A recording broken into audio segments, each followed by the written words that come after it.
Well, let's speak now to Dr. Bharat Pankhania, who's a senior clinical lecturer at the University of Exeter. Doctor, thank you so much for joining us. So, dengue fever, my understanding is it can crop up in southern European nations, particularly with the warmer weather. But are we seeing this tiger mosquito actually thriving in areas that it never has before? Well, with the mosquitoes being able to overwinter in southern Europe, in other words, survive the cold or not so cold winters anymore, then we have a problem. And by the way, there are these two main types of mosquitoes. One is Aedes aegypti, which doesn't really like the cold and doesn't do so well.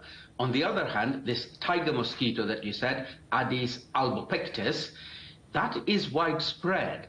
Now, if that mosquito also becomes a good source for transmitting dengue fever, then we have got a big problem. So at the moment, Aedes aegypti, that is the mosquito that spreads most of the dengue fever.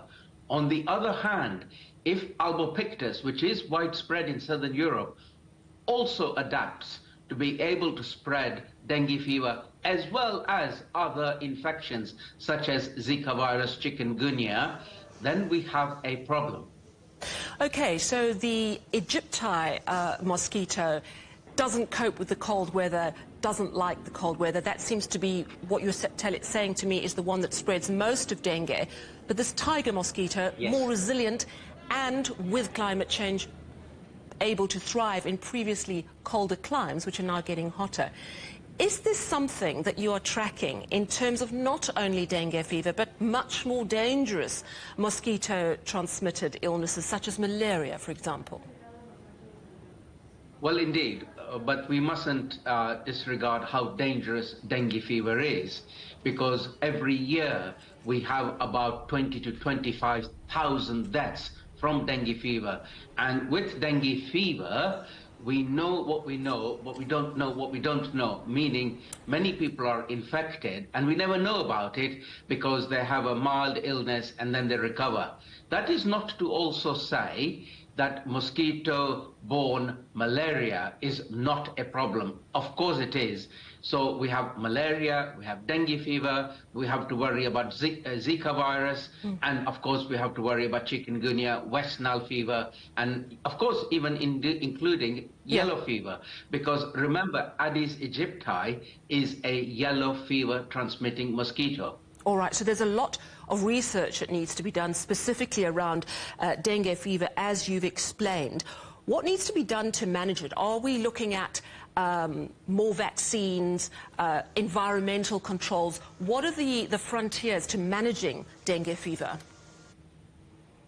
So it has to be multifactorial, without a doubt, as you say. So there are two vaccines, but those vaccines are mainly to be deployed at the moment where there is a lot of dengue fever.